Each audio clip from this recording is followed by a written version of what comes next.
Kejadian atau peristiwa tragis di tanggal 5 Desember. Baik di Indonesia maupun dunia. 1. Kedatangan Westerling di Makassar, 5 Desember 1946. Tanggal 5 Desember 1946 menjadi tanggal kelabu dalam sejarah Indonesia, terutama di Sulawesi Selatan.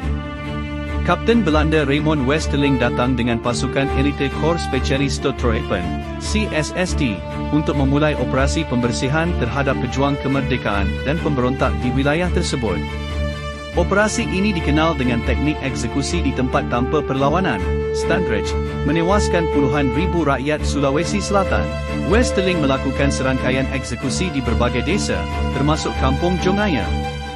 Diperkirakan korban tewas mencapai 40,000 jiwa, menjadikan peristiwa ini salah satu pembantaian terbesar di Indonesia pada masa penjajahan Belanda pasca proklamasi kemerdekaan.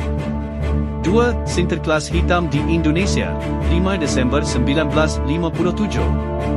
Peristiwa anti-Belanda di Indonesia mencapai puncaknya pada tanggal 5 Desember 1957, yang dikenal dengan istilah Sinterklas Hitam, Zwarte Sinterklas. Pada hari tersebut, warga Belanda dinyatakan berbahaya bagi negara dan diserukan untuk meninggalkan Indonesia seiring meningkatnya suasana anti-Belanda, setelah sebulan penuh agitasi politik yang dipimpin oleh Presiden Soekarno.